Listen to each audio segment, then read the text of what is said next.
राजस्थान से एक बहुत बड़ी खबर आ रही है। राजस्थान में हज यात्रियों की एक बस पर कोटा में हमला किया गया है। हिंदूवादी संगठनों के जरिए हमला किया गया है।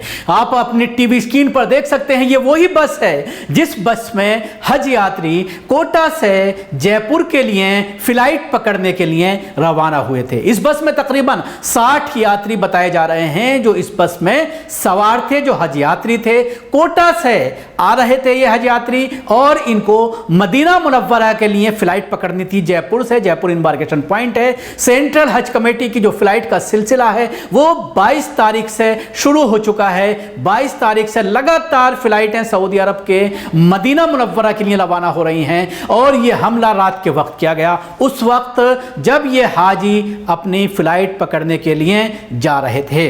आप अपने बस की हालत देख सकते हैं टीवी स्क्रीन पर कि बस के अंदर कांच के शीशे पड़े हुए हैं, बोतलें पड़ी हुई हैं जिनसे हमला किया गया है। इसके साथ ही इस पूरे मामले के बाद जब ये खबर इलाके में पहुंची तो हजारों की संख्या में यहां पर इलाके के लोग इकट्ठा होना शुरू हो गए।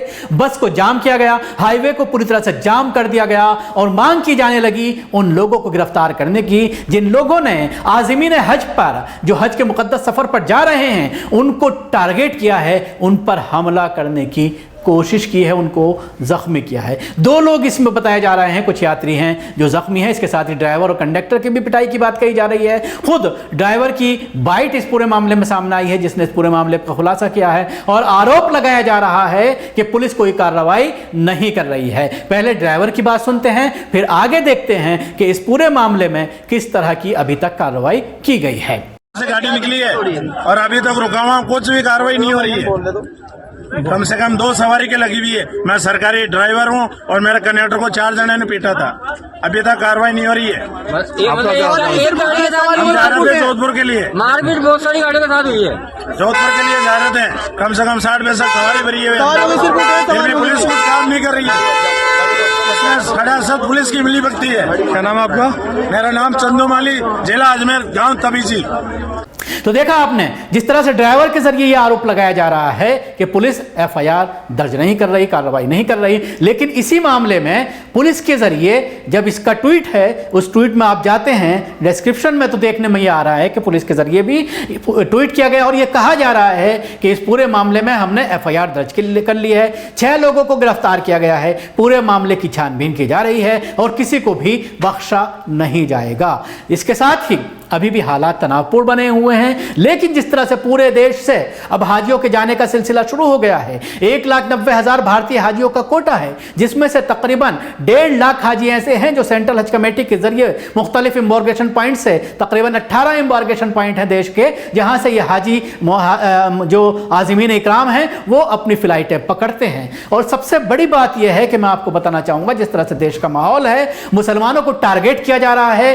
खास तौर से कर्नाटक हारने के बाद इस तरह के वाकयात में, इस तरह के मामलात में ज्यादा इजाफा देखने में आ रहा है। खुद उत्तर प्रदेश के सहारनपुर में इस तरह के 2 मामले सामने आ चुके हैं। तेलंगाना में एक मामला सामने आया है। खासतौर से जहां जहां पर भी भारतीय जनता पार्टियों की सरकारें हैं वहां पर इस तरह के केसेस देखने में आ रहे हैं। लेकिन राजस्थान की अगर हम बात करते हैं, राजस्थान में कांग्रेस की सरकार है, लेकिन जिस तरह से ढुलमुल रवैया देखने में आया जुनैद वाले मामले में, और राजस्थान सरकार अभी तक हाथ पर हाथ धरे बैठी है। मोनूस मानेसर खुलेआम घूम रहा है और उसके साथ ही जितने भी आरोपी हैं, जिस तरह से अभी चार्जशीट दर्ज की गई है उसमें मोनू मानेसर को भी आरोपी माना गया है, लेकिन सिर्फ 5-6 आरोपी हैं जो गिरफ्तार हुए हैं। दर्जनों आरोपी अभी तक फरार चल रहे हैं जिनको गिरफ्तार नहीं किया जा सका है। तो कहीं ना कहीं कांग्रेस के ऊपर भी मुसलमानों का गुस्सा है और सवाल है। जैसा कि मैं बात कर रहा था कि पूरे देश से आज़िमीन हज जा रहे हैं और जब कोई बस निकलती है, छोटी गाड़ियों में भी अगर आज़िमीन हज होते हैं तो उस पर हज मुबारक उर्दू में लिखा होता है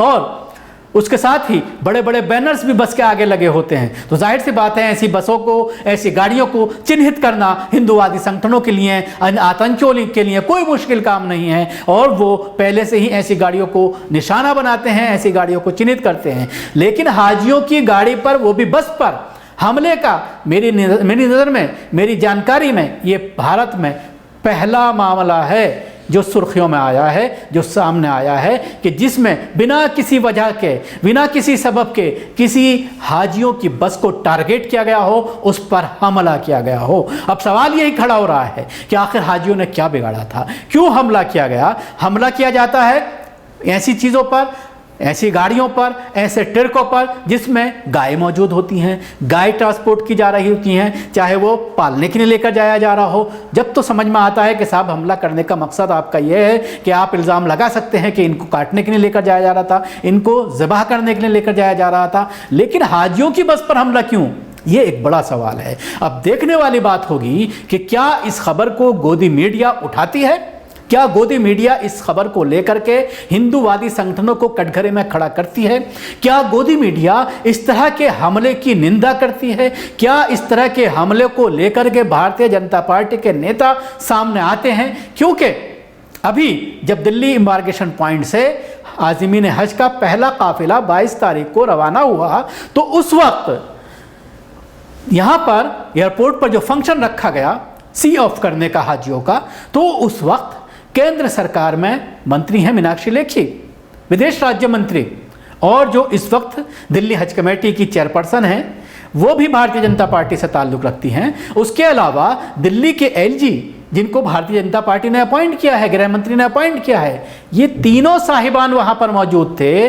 और अपनी स्पीच में इन्होंने जो बातें कहीं वो ये कहा कि आप जब सऊदी अरब जाएं तो अल्लाह के सामने देश में शांति और अमन की बात करें, अल्लाह से दुआ मांगे, और उसके साथ तमाम हाजियों को, कुछ लोगों को माला पहना करके उनका स्वागत किया गया इन मंत्रियों के ज़रिए, इन नेताओं के ज़रिए भारतीय जनता पार्टी के, और गले मिल करके फ़ोटो खींचे गए।